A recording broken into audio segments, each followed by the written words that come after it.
త్రిమూర్తులను పసిపిల్లలుగా మార్చిన ఒక స్త్రీ గురించి మీకు తెలుసా? ఆమె మహిమ ముందు దేవతలే తలవంచాల్సి వచ్చింది.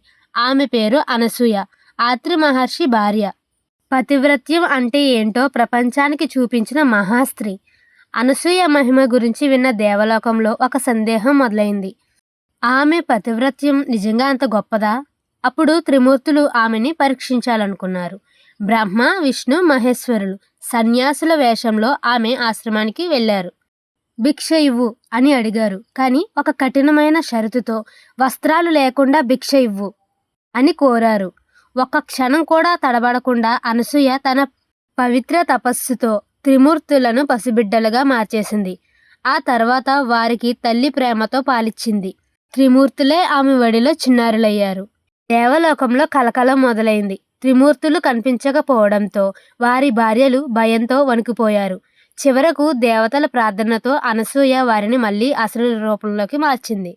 త్రిమూర్తులే ఆమెకు నమస్కరించారు. ఆ ఆశీర్వాదంతో పుట్టినవాడే దత్తాత్రేయుడు.